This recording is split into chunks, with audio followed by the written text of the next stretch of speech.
Hey, Southeast Missouri sports fans. Enjoy the show and want to take it on the go? You can find every episode on Apple Podcasts, Spotify, Amazon Music, or YouTube. Tune in as they air by searching SEMO Sports Zone wherever you may be listening.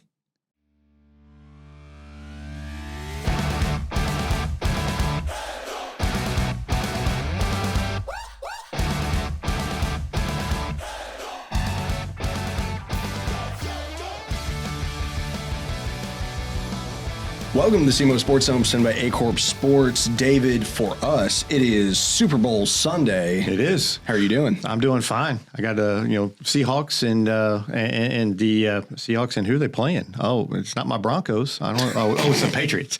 It's the Patriots. Who you got? Oh man, I got Seahawks, and I guess we'll know. Everybody listening to this will already know. Yeah, I think same thing. But here's some trivia for you.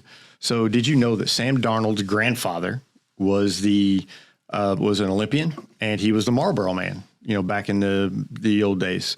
And if you want some really interesting trivia, just look up Sam Darnold's grandfather on Google and just see what his name is. You'll get a good laugh out of it. So everybody out there, just Google it. I think I remember what his name is. Yeah. Get a good get a good laugh there. So, all right. So this has been a full week of basketball. It has, kind of jam packed after all the snow and ice and all that stuff. So. Was there any game that stuck out to you that you're just like, all right, this was game of the week for me? Game of the week? Oh, no. I mean, not really. We had a bunch of pretty solid games, but not a game. Obviously, the county tournament, for the Stoddard County tournament, the Bootheel Conference tournament. They had some good games there in both of those. But as far as anything like game of the week, none of them were like, probably the best game of the week ended up being that Van Buren-Woodland game over at Charleston that they're still scoring points at. Yeah, it was a very high scoring affair. Man, it was like an NBA game. Yeah, I mean, seriously, that's first thing I thought whenever I saw the score was that they're playing NBA ball over there.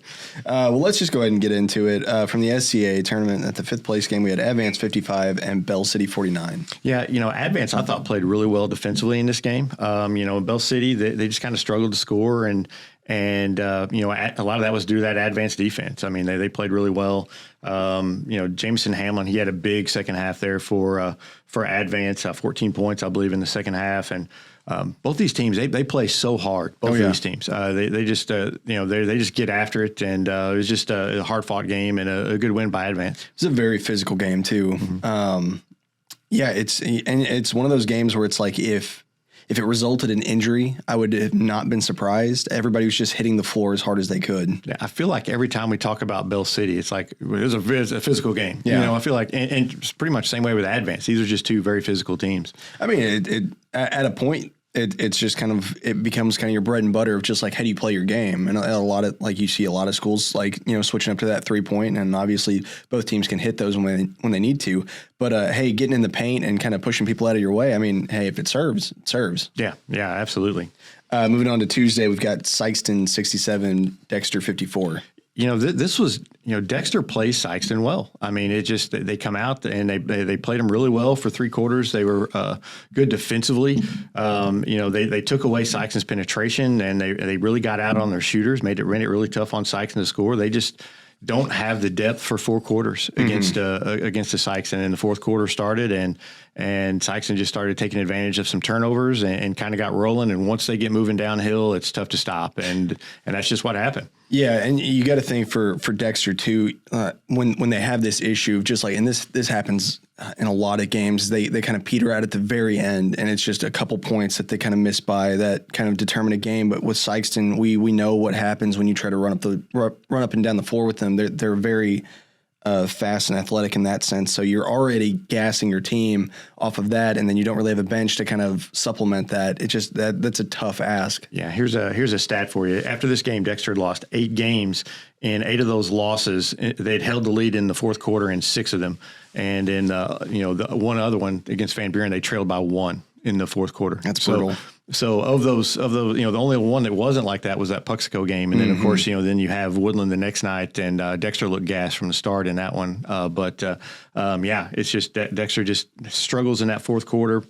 Just need a little bit, just maybe another player or two to come in to kind of help them, give them a little more depth. And I know we don't really talk about JV games at all, but, from what I saw from Dexter's JV, I'm actually pretty excited to see what what they pull from that going into next year. Yeah, I tell you what, they may not have the size that they have this year, but they're going to have a lot of shooters. I mean, they're going to have a team that's it's kind of going to be a layup or three team. I think they're going to have a lot of shooters on that team next year, and they could be fun to watch. And I tell you what, Will Geatley, he's a heck of a shooter. I mean, every time I watch him, he's just draining threes. If you give him just a second, he's knocking the three down. He's got a quick trigger, and I've just been real impressed with him, especially as this year's gone on, about the way he's been playing. Yeah, it's kind of been, I want to say a little bit sneaky too, because you just kind of forget that, don't give him that behind the perimeter kind of spacing, and then all of a sudden he just has it, and it's like, all right, well, the score is like pretty much back at tied again. Yeah, we talk so much about Dexter inside with Ibrahim and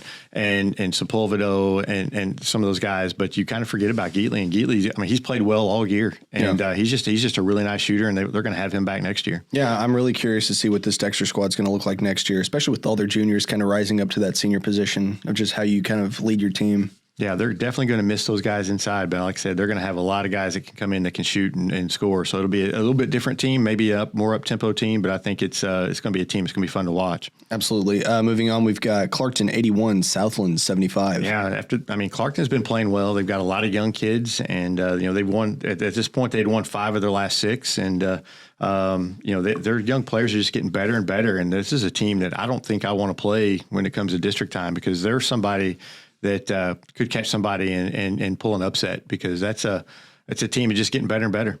For sure, and you got that Tri-County tournament coming up, and they're going to be a threat there too. Yeah, they're that 4 seed there, and if you're Risco, you've got to be looking at that like that. That's a tough matchup in the semifinals. Absolutely. We've got Christmas tournament revenge game. Bernie 84, Twin Rivers 45. Yeah, that was some revenge, and they got that one quick. They had just an outstanding first half. I don't think they missed. They hit 10 threes in the first half, just on fire, and just completely put Twin Rivers away early. And this game was, by the time you got to the second half, it was over. It was they made sure that there was not going to be an upset in this one. Mm-hmm. I think for Bernie, that was something you kind of had to do for this game. You really wanted it to be a statement win. I do wonder just. This is not how teams work, but this is just the narrative in my mind. How much of that luck did you burn on this game that you could have saved for your next game? Yeah, it's kind of unfortunate, because this seemingly would have been the next game in that county tournament. So if you're shooting it like this, the next night, whenever you were scheduled to play Puxico, assuming the schedule went off as planned, then maybe your next night you play Puxico and you're this hot. And it's tough to stay hot for 3 straight games like that. And it just didn't happen for them, obviously. But it would have been interesting to see if they were shooting like that going into that Puxico game. Which we'll get into that game a little bit later. Bootheel tournament, we've got Hayti 85, Crothersville 80. Yeah, this is a rematch of the Battle of the Boot Hill, and in the semifinals of that Boot Hill Conference tournament. And these two teams, they know each other well, and they just got after it and up and down. It was tied after 3. Hayti led for the majority of the first half, but it was tied after 3. And Crothersville, they had the lead. They were up like 80-75 with 2 minutes left, and Hayti just started forcing turnovers and making shots, and just did what they had to do to win. And that's what good teams do. They took Crothersville's best shot, and when the game was on the line, they turned the defense up and forced a bunch of turnovers. I think 5 possessions in a row, 4 or 5 possessions in a row, Crothersville turned it over, and Hayti was able to turn that into points and win the game. And then Zenith Hornersville 65, Malden 62. This was a good game. It's tight the entire way. I'll tell you one thing, Zenith Hornersville can make free throws. And in close games, we've noticed they've kind of won some of these close games this year, and it's because they are so good at the free throw line. And they've got multiple guys that can score. They really don't have that one go-to guy, but they've got, 8, 9 guys that are, scoring points for them, 10 guys. And so they go kind of deep, and, they were just had a little bit too much for Malden. Dobbins really had a big fourth quarter for them, but it was just a little bit too late. And then in the Stoddard County, we've got the third place game. We had Woodland 74, Dexter 68. Yeah, like I said, Dexter just kind of looked sluggish from the start, and Woodland did not. Woodland looked like they were kind of clicking and jumped ahead early in this game. Dexter made a heck of a comeback in the fourth quarter. Yeah, they really rallied, but they just didn't have enough. I think they wasted so much energy getting back into that game. I think they cut it to 4. I think they cut it to almost 2. Yeah, they may have. They cut it close, but they just couldn't. They just never could get over that hump and tie it up. And Woodland was able to make their free throws down the stretch. Well, I think the thing about that comeback run too is that you look at this score on paper and it's just like, well, it kind of seems kind of standard fare for what a basketball game looks like. But Dexter had to cut a 21-point deficit, and that's a big ask for a lot of teams, and especially against Woodland. I mean, Woodland is, they looked very sluggish coming into this tournament, but what kind of things are you dealing with? How much do you get to practice? Things like that. Weather played a big part, up where they live and stuff. Yeah. But once Woodland starts popping off, they looked like kind of the more dominant team that we've expected this year. So for Dexter to climb back up to this point, I feel like that just made this a very excellent game to watch. Yeah, it was. And Dexter, I thought Dexter played hard, and they didn't quit. A lot of teams, they get down 21, they're just kind of going to pack it in, get ready to play that next game. But Dexter didn't do that. They really kind of got after them and forced some turnovers, got some easy baskets, but just, like I said, just wasn't enough. They were just trailed by too much. Yeah. And then the championship game had Puxico 59 and Bernie 43. Yeah, I mean, I thought Puxico's defense just kind of controlled this game. Yeah. I mean, Bernie kind of the first quarter, they seemed like they were kind of feeling each other out, but I thought Puxico's defense really, started that second quarter on, just made it so tough on Bernie to score and just, and they did what they needed to do to win. It wasn't necessarily pretty all the time, but they hit some big shots and just did what they needed to do. And just a good win by Puxico, a good tournament from Puxico. Yeah, absolutely. What I think this game shows, and I said this to you before we even went on, was that, Burchard really makes the offense at Puxico. When it clicks well. And it's not that he had a bad game. Absolutely not. He had a 20-point game. And that's pretty solid for anybody in this area. But I do feel like it's a statement win of just like, okay, our team can play you also. And we don't just need Landon Burchard to beat you. And I feel like that's something that, it's very emblematic of what you might have to face in postseason. And what they can do with this team is just like, okay, you can win the big one with this team. Yeah, this team, obviously Burchard is the star and the main go-to guy, but you've also got Jed Hancock, you've got Colton Stroud, and you've got a bunch of other guys who are just kind of some role players, but they know their role, and that's the important part is they know their role, they know they play within that offense and defense, and that's the thing is that they're good defensively and they can really get after you. Their man-to-man defense is pretty good, and I think they match up against Bernie very well. Yeah. So I think it's it was a good game from Puxico. Bernie obviously struggled from outside, and a lot of that was due to the defense of Puxico. But it was just a really nice tournament from Puxico, and they did everything they needed to do to win that tournament. Man, I think it's weird. Will Bogus, I think breaking his foot might have made him a better player afterwards. Yeah, he rebounded the ball well. He played well inside. Yeah. Banging around in there and battle against ACOG pretty much the whole game. Yeah, sometimes you're just kind of watching the game. You kind of can pick up some things. Okay, I need to do this. I need to do that. And so by the time you get back, you're ready to go, and you just have that little insight. You see it a lot in football with a starting quarterback or something who gets hurt, and then he has to watch a few games from the sideline, comes back in, and it's like, oh, all of a sudden he's a better player, and I think that could be some of what we have going on there. Absolutely. Moving on, we've got Clarkton 76, Hawkham 64.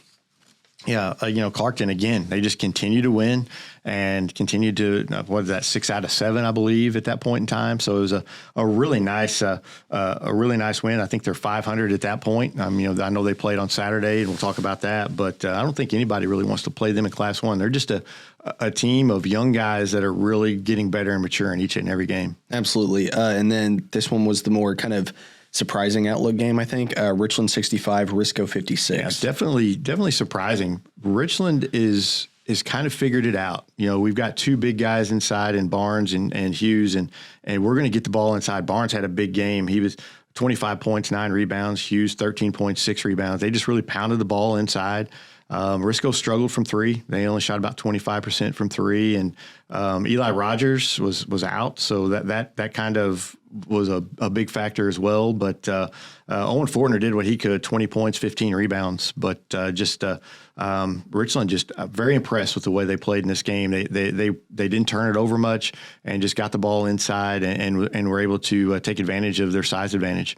Yeah, I think to figure it out now is better to figure out later. Yeah. And I keep saying postseason of just like what your outlook is, but at the same time, that's true. It's you got to look towards where you're going in the future, and if you can play Risco like this, and Richland and Risco have had some battles. Yeah, and I'm not going to put an asterisk on it because players are out, but at the same time, it's like you chalk this in the win column. Yeah, absolutely. I mean, you'll take this win anytime on the road at Risco. Risco's a good team. It's not like you're going in and beating a team that's got 3 or 4 wins. I mean, this is a good Risco team that you beat. And again, Richland's just kind of figuring it out a little bit. It's taken them a while, and but yeah, they're doing a really nice job. I was really impressed. They did not turn the ball over hardly at all. It was just they really handled it well. And even whenever Risco got after them in the press, they really didn't turn it over too much.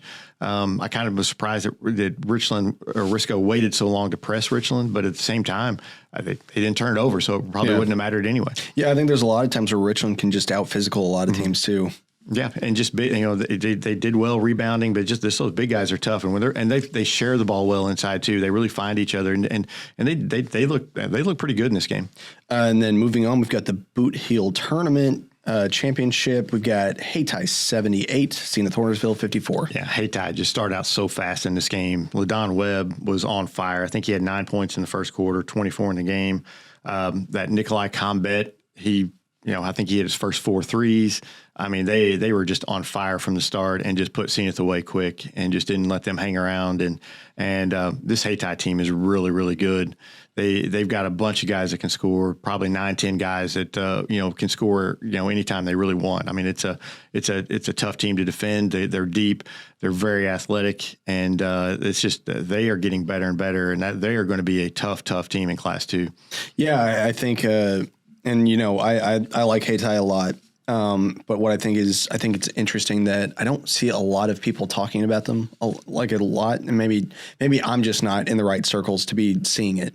But at the same time, I feel like be quiet about your wins, and then you can sneak up on people. Yeah, I mean they're I don't think they're sneaking up on anybody anymore. They're a really good basketball team, and I know some people look at that Crothersville score and say, well, Crothersville's around, they're just about a 500 basketball team. They're not as good as they were last year, and that's fair. But people don't realize when that Hayti Crothersville when they match up, that's a rivalry game. Those records don't matter. I mean that's going to be a good game every time they play. This is a very, very good Hayti basketball team, and they're a team that can score. They defend well.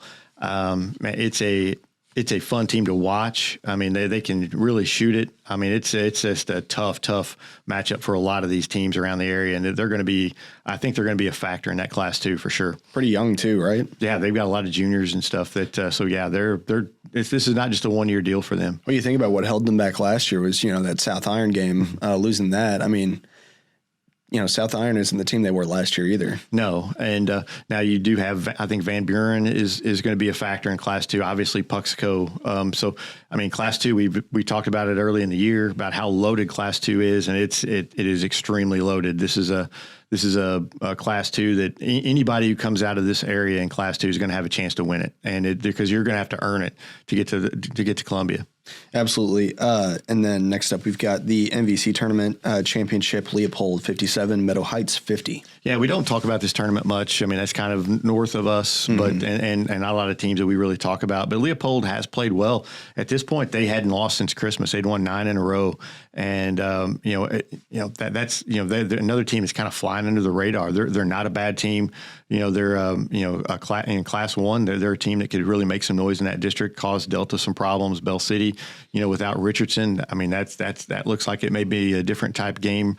Obviously Richland's playing better, but this Leopold team is throwing their name in the hat as well because again, this is 9 in a row since Christmas. They still have Charleston, Advance, and Chaffee coming up before districts. So we'll get to see a little bit more about them. But at the same time, this is a Leopold team that's playing well.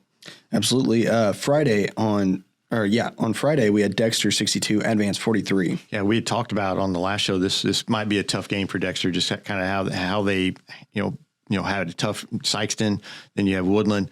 But Dexter just came out and they were in control the whole way. I mean, they led by double figures most of the first half. They outscored Advance 21-6 in the second half, or in the third quarter, but and they just kind of just had their way with them. It was just a really nice game from Dexter. They played really well, and just too many turnovers from Advance. Dexter pressed them early and got a lot of turnovers, and just a really good game from Dexter. They did not have a letdown that we thought it could be possible.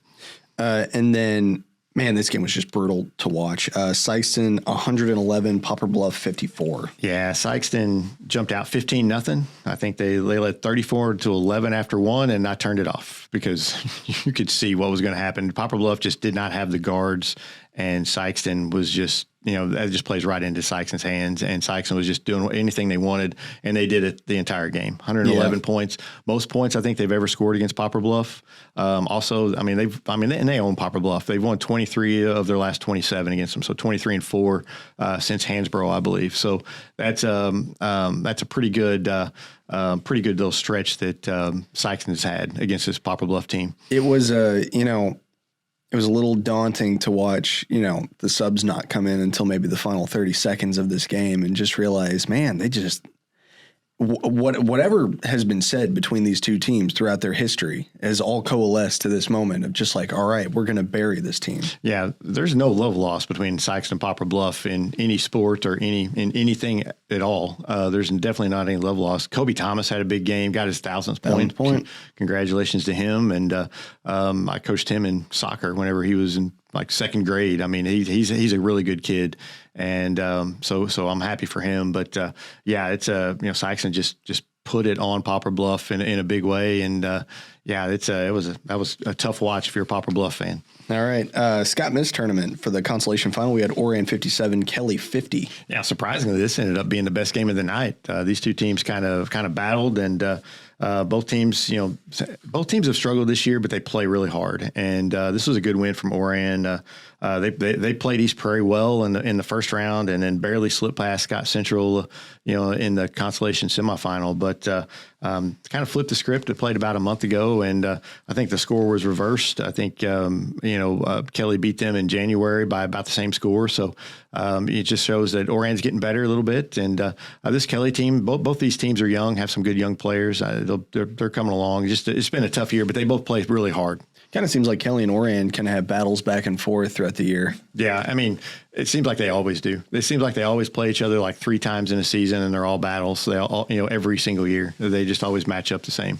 For the third place game, we had Delta 79, East Prairie 50. Yeah, Delta just put it all on East Prairie. I mean, they just got on them early and forced turnovers and really were able to score. And East Prairie just didn't, wasn't up for the task in this one. They were Delta. Whenever they get going, they're kind of like Sykeston. Whenever they get going downhill and playing fast and playing up tempo, they tend to thrive, and that's what happened in this game. And Delta looked good, and they've won 7 and 9 since Christmas. We're talking about teams that are kind of, a lot of these Class 1 teams are kind of really playing well, and Delta is one of them. They won 7 of 9, and East Prairie's lost 4 of their last 6. So East Prairie's going the wrong way here. Yeah, I mean, for Delta, for a Class 1 school, I feel like they're just such a threat. For all of Class 1 at this point. Yeah. And these two teams have to turn around again and play on Tuesday night, I believe, Monday or Tuesday night. So it's a quick turnaround for them. They get to play each other again. So we'll see if East Prairie can figure some stuff out. For the championship game, we had Scott City 63, Chaffee 39. Yeah, Scott City back-to-back champions of the Scott Miss, and it was a difficult week for Scott City. They had some stuff happen with the school, and our thoughts are with them as they went through that. But for them to kind of be tough and tough it out and play as well as they did in this game, your hat's off to them. On the other hand, Chaffee, this is very unfamiliar territory for Chaffee. They have not played in the championship game of this tournament since 79. They haven't won a thing since 62. 62. That's even before my time. Yeah. That's a long time ago. But hey, they've got a chance. They'll be back in it probably next year. You would think they've got a really good chance to win it next year because all these guys are juniors. So, but Scott City just too much defensively. They played really well, and they just fed it inside, and Chaffee just couldn't match them up inside, and Scott City just had too much. And then, so on Saturday, we had the Charleston 6-man shootout. There's a few games we can talk about here. Richland 70, Clarkton 63. This was actually a pretty good one, I think. Yeah, Class 1 schools, both teams are playing much better as this year has went along. And, Clarkton, they lost the game. They still won 7 of the last 10. And they're playing well. But Richland, like I said, they've won 3 straight. They've kind of figured some stuff out, pound the ball inside to your big guys. And I think Richland is a much, much better basketball team than they were a month ago, kind of just by the way they figured it out. Yeah, I think the biggest detriment for this game for Clarkton was just, size advantage. That was a lot of it. Richland, like I said, when they can out physical you, they will. And yeah, just play inside. That's kind of how they won this game. Moving on, this one was just kind of brutal. New Mexico County Central 52, Bernie 36. Yeah, I thought New Madrid played a good defense in this one. I mean, obviously to hold Bernie to 36, I think Bernie played without Hopgood, but still, I mean, that's a really good performance from New Madrid. Bernie struggled to shoot it a little bit, and that's kind of their MO. Whenever they lose, they kind of struggle to score. And Isaac Smith, tough inside, he had 14 rebounds, just a really nice player. And again, he's a tough matchup inside with his strength inside. It's just a really good game for New Madrid, and Bernie I just don't think they played as well as they could. Yeah. There was a moment in this game where the ball was held for multiple minutes. Yeah. And of course, every time this happens, the question's always going to get brought up. What do you think about shot clocks?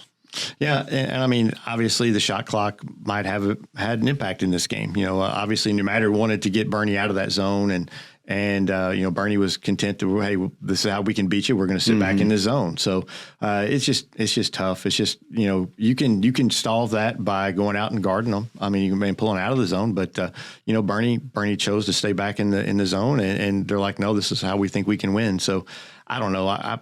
The shot clock, I'm fine with it. I'm fine with it not being in the game. I mean, I hate standing there watching teams just stand there and hold it, but I also understand it's part of the game. So I'm fine either way with it. But in this game, it definitely took some of the air out of the game. Yeah, I mean, it's one of those situations where it's like you can't win either way. In some circumstances, I don't know how expensive it's going to be for shot clock operator, getting a shot clock itself, all this. You got to learn the rules around it, things like that. That becomes kind of a taxing thing for a lot of these schools. At the same time, some people don't want to pay $10 just to watch somebody hold the ball for an entire quarter. Yeah. But hey, I get it. It's part of the game. I understand it. Pay your $10, watch them hold the ball in that game, and then stay for the Woodland Van Buren game. Yeah, that's worth price of admission in itself. Woodland 99, Van Buren 90.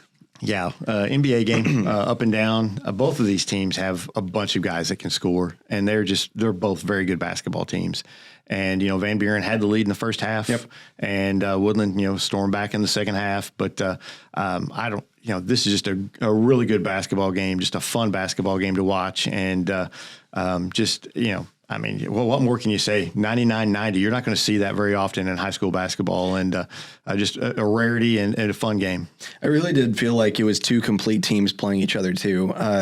Like you said, Van Buren, they kind of put it on Woodland a little bit, and not by like a wide margin or anything like that. But it took some Jackson shock magic to get those threes to kind of hit to kind of neutralize that. But after that half, it kind of felt like Woodland just kind of. They bumped up kind of like a 10-point lead. It might shrink to like 7, 9, just go back and forth like that. But man, what a game to watch for offense. Yeah, I mean a lot of guys on these teams can score. I mean, and we've been talking all year about Woodland. They've got 4 guys that start that on some nights scoring 20 points each. They have just a lot of weapons, and Van Buren's the same. I mean, both of these teams are just very, very good basketball teams, and we're going to be talking about them as we go through districts and probably beyond. All right. I think that covers.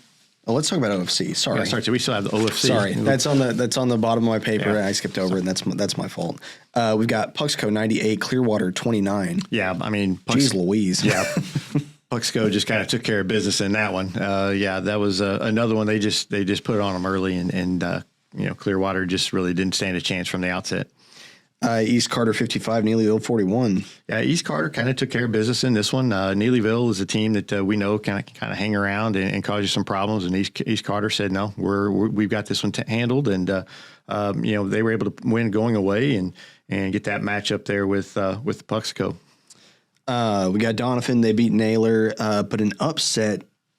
Greenville beat Twin Rivers 51-47. Yeah, Greenville's been playing better. They beat Kennett on Thursday night, I believe it was. I think it was Thursday night, might have been Friday night, but they beat Kennett this week, and then I mean that's a pretty good win for Greenville, and then to upset Twin Rivers. I mean they had to battle back. They were down, by 7 points a couple of times in this game. They battled back and were able to overtake Twin Rivers. Twin Rivers just, struggled to finish in this game, and Greenville took advantage of it and, pulled the upset. Hey, do what you got to do. Yeah.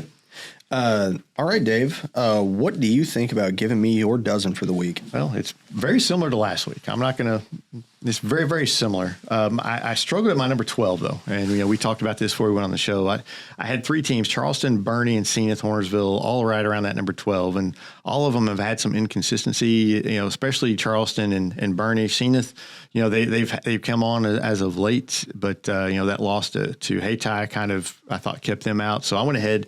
Charleston's, I went ahead and put Charleston in on this one. I mean, they had a good week with their roller coaster season. They're liable to get blown out twice next week. But right now, I've got them as my number 12. I've got 11 at 10. Or excuse me, Delta at 11, Chaffee at 10. Okay. Sorry. And then Notre Dame at 9. And I know some people are like, Notre Dame, they should be higher. And I get that. But I've got Dexter at 8. And whenever you compare their resumes, you look at both of them have played Sykeston twice. Dexter's played Sykeston twice close. Notre Dame's been turbo clock twice. They played Jackson, and Notre Dame scored 19 against Jackson. Dexter, lost by 2. So just comparing the resumes, I got Dexter over Notre Dame. They'll play in a couple of weeks, and that'll be decided. Okay, I'm sure I'll read a couple comments. That's fine. Telling you otherwise. At least we know they're watching. Then I've got Hayti at 7. I've got Scott City at 6. Van Buren and Woodland, they flipped. Van Buren's at 5 and Woodland's at 4. But, again, they're very evenly matched, as we saw on Saturday. Puxico at 3, Jackson at 2, and Sykeston at 1. And it's pretty.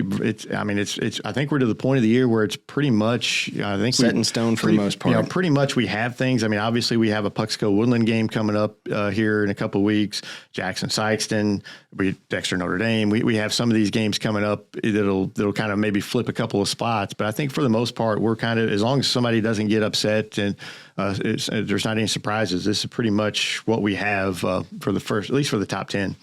It's not been a year of too much variance, I would say. Your lists have been consistent, and your top teams, obviously, your 1, 2, 3s. But for the most part, it's the usual suspects like throughout the year. Yeah. It seems like since Christmas we've kind of got that mix in there, and it's really not changed too much. All right. So games looking ahead on Monday, we've got Crothersville at New Madrid County Central. This could be a high-scoring game. This could be a low-scoring game. You don't know. New Madrid is one of those roller coaster teams. You don't know what they're going to show up with. Crothersville is a young team. You don't know what they're going to show. Both these are young teams. I really think this is going to be a good game. I think they match up pretty well against each other. So we'll see what happens in this one, but could be a really good one. Yeah, I think, man, it's just going to be a difference between.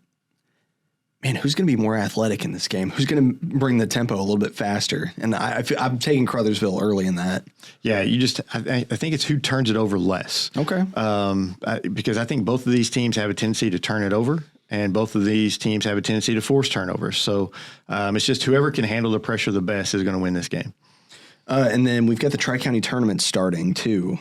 So that's going to be pretty interesting. Yeah, I mean, Risco, they're seeking their third straight title. I think they won 5 of the last 9. Cooter, they won it in 2023, I think it was. So, I mean, those are kind of your 2 favorites. I mean, obviously, Delta C7. Can't overlook them. You can't overlook them. They last won in 2001, but they've got a tough matchup against Southland, and they barely got past Southland on Friday night. And then they have to turn around and play each other again. That's a tough ask. And, Southland, really gave Delta C7 a tight game on Friday night.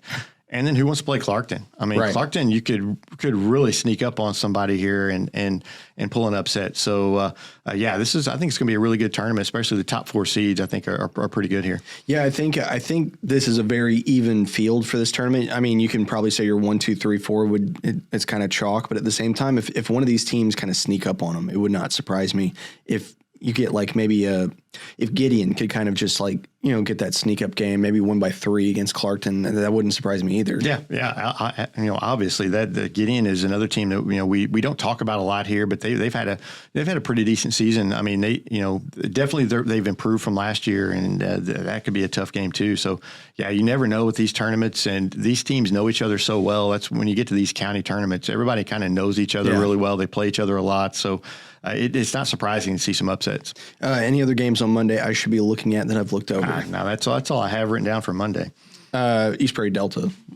Going to get to see each other again. Yeah, I mean that one didn't end so well for East Prairie on Friday night. So who knows? Maybe the script flips. But I think if Delta comes out the same way they did on Friday, it's going to be a tough ask for East Prairie. I know who my dear friend James Hodges will be cheering for. Oh yes, absolutely. On Tuesday, we've got Hayti at Bernie on A-Corp Sports, so that will be one that we're definitely looking at. Yeah, 2 Class 2 teams. This is 2 very good Class 2 teams, and I like Hayti here. There's just so many weapons. It's tough to go to Bernie. Bernie's a tough place to play. Bernie plays very well at home, but at the same time, at Hayti, man, they're so deep, and they're just going to bring wave after wave after you. It's just really tough. So it'll be interesting to see how Bernie plays them, and I would assume Bernie's going to kind of zone them up and try to slow it down a little bit against them. I don't think that Bernie wants to run with them, but who knows? This Hayti team's really good. I think this is going to be a good game to gauge a couple things. One, how does Hayti play against all these teams? We haven't really seen Hayti play that much against Stoddard County teams, a lot of Class 2 teams, things like that. We're going to get to see some of that and just kind of how that shakes out. One, is this going to be a Bernie recursion game? Can you come back from kind of your past 2 losses, which I frankly have been kind of rough? Yeah, obviously you want to come out and for Bernie, the key for Bernie is to shoot it well. And I think Hayti with their speed, I think it's going to maybe speed them up a little bit. It's going to make it hard to kind of hit your shot. So we'll see, but we'll just have to see. I think Aycock's going to have a big game inside because I think he's going to have to really get on the boards and get some offensive putbacks to for them to be successful in this one. And then I've got highlighted New Metric County Central at Malden. Yeah, New Metric, they've got a tough week of games at Crowsville, then Malden. Malden will be another tough matchup for them. This Malden team's a much, much better team than they were last year. And Dobbins inside and Moncrief inside, they're tough. And then of course you got Fowler out there who can knock down some shots and make things happen. So I think this will be a really good game between 2 pretty evenly matched teams. So we'll see at Malden, kind of favor Malden in that one. You would think so. Any other games that I'm kind of overlooking right now? I think we have the OFC semifinals on that night. So yes. Puxco East Carter. Puxco East Carter. I mean, I think Puxco wins this tournament going away. I think they're clearly the favorite. But obviously that Doniphan Greenville game, Greenville's playing much better. That could be a really good game. So that's a game maybe to keep an eye on. Yeah, I haven't really get to watch Doniphan play since the Christmas tournament, but at the same time, I mean, they were very impressive in that Christmas tournament as well. They keep getting better. I mean, they're a team that is getting better as the year has gone on, and you can't look past Doniphan for sure. Obviously, you're going to have the Tri-County semifinals that night too, right? But on Wednesday, we've got Chaffee at Zenith Hornersville. That one's going to be at Twin Rivers campus, Three Rivers campus. Yeah, and those are 2 teams I think are very evenly matched. I think this will be an interesting game to see. That one may have an impact in my Dandy dozen. That's because both, like I said, I think both these teams are evenly matched. I'm anxious to see how Zenith matches up against the Chaffee because that's a game you don't get to see very often. So I'm anxious to see how they match up against each other. Yeah, getting 2 outlier teams like this to kind of play each other. And I feel like it's going to be just kind of the difference in, I don't want to say area philosophy, but, we kind of play 2 different kind of play styles, I guess you would say. And just to watch those kind of meet up and okay, how does it mesh? That's going to be interesting to see. Yeah, you're just in 2 completely different conferences that you don't have a lot of common opponents. It's just it's a very again, like you said, an outlier game, and it's just but a game that's fun. It's just a game that I think has some interest to me for sure. And so we'll see what happens in this game. I'm just anxious to see how they match up against each other. On Thursday, I've got South Pemiscot at Charleston highlighted. Yeah, Charleston, again, they're the roller coaster this year, up and down, and they're playing a good South Pemiscot team, but a South Pemiscot team has kind of struggled as of late. And so if you're South Pemiscot, you want to try to get some things fixed. And so going into Charleston is never easy. Nope. Charleston is not an easy place to play. So we'll see how South Pem responds to a few losses here, and because coming into 2026 they were undefeated, and so they've kind of struggled in January. We're here in February. Can they kind of flip the calendar and when you need to and turn things back on? So we'll see if they can start that against Charleston. Speaking of response game, I've got Zenith Hornersville at Hayti highlighted as well. Yeah, Zenith, that's a tough back-to-back. You have to drive all the way up to Poplar Bluff and play Chaffee, and then you got to go to Hayti and play a team that just beat you by 25. Mm-hmm. That's a tough ask, but again, the Zenith team is scrappy, and they can win close games if they can just keep it close. And Hayti, they've got Bernie on Tuesday and South Pem on Thursday. That's not an easy road either. They're testing themselves, and good for them. Yeah, and then I've got Delta at Richland. So we're going to see how much Richland has improved. Yeah. Because this Delta team, I think you would agree, they're probably the favorite from this area in Class 1. I think they're probably the best Class 1 team. So we'll see how Richland matches up. Like I said, they're playing much better, but we'll see how much better. Can they hang on with Delta? Because you can't turn it over against this Delta team, or they'll run past you quick. So you're going to have to definitely hang on to the basketball and not turn it over and just continue to pound it inside.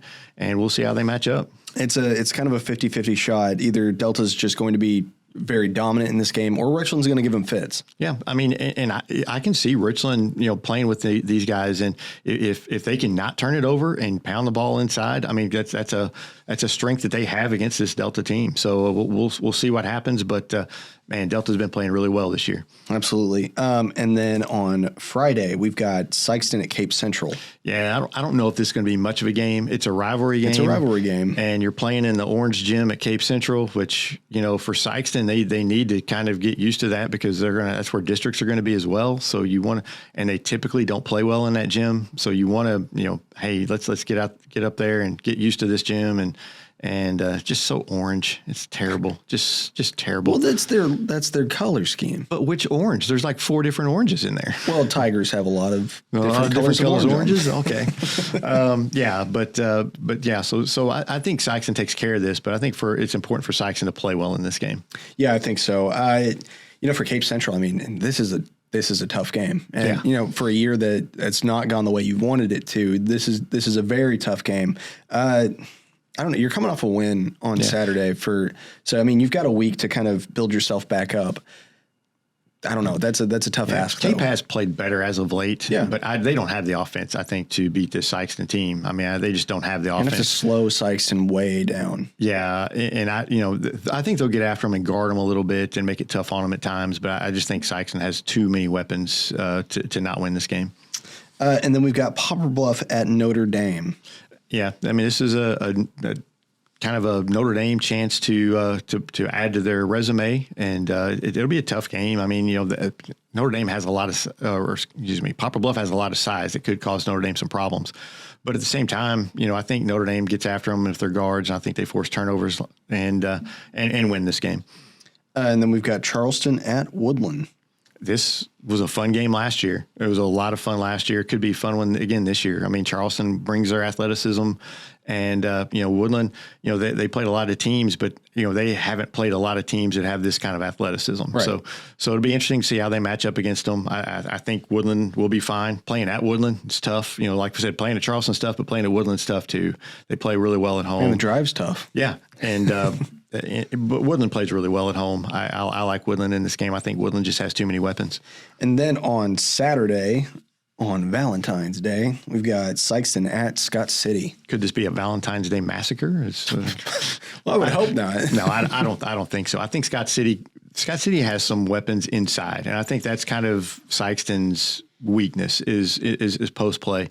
And so Braden Walton and some of those guys, if they can just take care of the basketball in the backcourt and get the ball into their half court sets and can kind of pound it inside, similar to the way Dexter kind of plays them, I think that they can have some success. I don't know if they can beat them, but I think they can have some success against them and kind of keep it closer.